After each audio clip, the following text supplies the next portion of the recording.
Hello friends.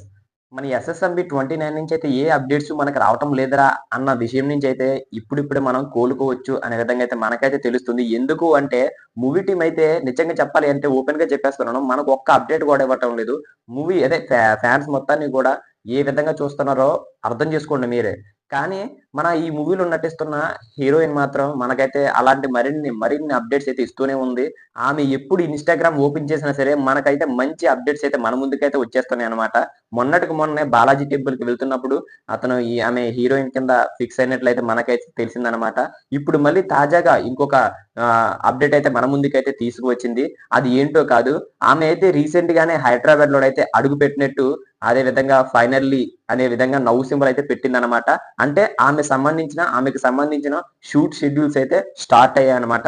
ముందుగా ప్రియాంక చోప్రా గారికి సంబంధించిన షూట్స్ మొత్తం కూడా కంప్లీట్ చేయాలని అయితే రాజమౌళి గారైతే అనుకున్నట్లయితే మనకైతే తెలుస్తుంది. ఈ మూవీకి ప్రెజెంట్ చూసుకున్నట్లయితే అల్యూమినియం ప్యాటర్న్‌లోనైతే సెకండ్ షెడ్యూల్ అయితే కంప్లీట్ చేస్తున్నారన్నమాట.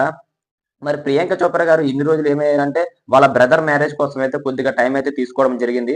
అది అయిపోగానే మొన్నటికి మొన్నే రీసెంట్‌గా అయితే మళ్ళీ షూట్‌లో పాల్గొన్నారని మనకైతే తెలుస్తుందని ఆమె ఇన్‌స్టా పోస్ట్ ద్వారా అయితే మనకైతే తెలుస్తుంది. ఎస్ఎస్ఎంబి 29 ఎలాగలేదన్నా సరే ఈ ఏడాది పూర్తయ్యే సమయానికలాగా ఈ షూట్ మొత్తాన్ని కూడా కంప్లీట్ చేసేయాలి అనే విధంగా అయితే రాజమౌళి గారైతే చకా షూట్‌నైతే కంప్లీట్ చేసుకుంటూ వెళ్ళిపోతున్నారనమాట. కానీ ఎలాగలేదన్నా సరే వీఎఫ్ఎక్స్ వర్క్స్ మాత్రమే 6 మంత్స్ అయితే టైం అయితే పడుతుంది. మరి మహేష్ అన్నకి సంబంధించిన షూట్ షెడ్యూల్స్ ఎప్పుడు స్టార్ట్ అవుతాయి అనే విధంగా అయితే మనకైతే తెలియవలసింది. ఇప్పటి వరకు మన మహేష్ గారి కెరియర్‌లోని ఇలాంటి మూవీ వచ్చిందా లేదా? దానికి తోడు మహేష్ గారికి ఈ మూవీ ఏ విధంగా యూజ్ అవుతుంది? దానికి తోడు ఈ మహేష్ గారికి బాక్స్ ఆఫీస్ బద్దలు కొట్టడానికి ఈ స్టోరీ సరిపోతుందా? లేక ఇంకొద్దిగా ఎగస్ట్రా ట్రై చేయొచ్చా? అనే విధంగా అయితే మన విజయేంద్ర ప్రసాద్ గారైతే రాసుకోవడం అయితే జరిగిందనమాట. నిజంగా చెప్పాలి అంటే ఈ స్టోరీ నిజంగా ఒక వేరే లెవెల్‌లో ఉండబోతుంది అనే విధంగా అయితే మనకైతే అర్థమవుతుందనమాట. ఇది ఒక అడ్వెంచర్ రూపంలో అయితే మనకైతే తెలుస్తుంది. క్లియర్‌గా అర్థమైపోతుందనమాట.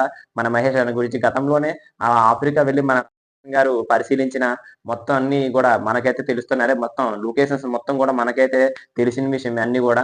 ఇప్పుడు మళ్ళీ చూడాలి అంటే ఖచ్చితంగా క్లారిటీగా, క్లుప్తంగా గూడా అర్థమైపోతుందనమాట. ఇది ఒక పీరియోడిక్ దానికి తోడు అడ్వెంచర్ రూపంలోనైతే మన ముందుకైతే వస్తుంది.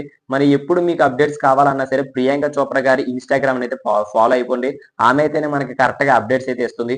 మీరు గనక మూవీ టీమ్‌ని నమ్ముకుంటే డాష్ నాకపోయినట్టు నిజంగా చెప్తున్నాను. వాళ్ళైతే ఇప్పటికప్పుడే మూవీ నుంచి అయితే అప్డేట్స్ అయితే ఇవ్వరు. ఒకవేళ గాని మీరు గాని మూవీ టీమ్‌ని నమ్మితే ఖచ్చితంగా కూడా బాధపడతారు, నిరాశ పడతారు అని చెప్పడంలో అయితే ఎటువంటి సందేహం లేదు.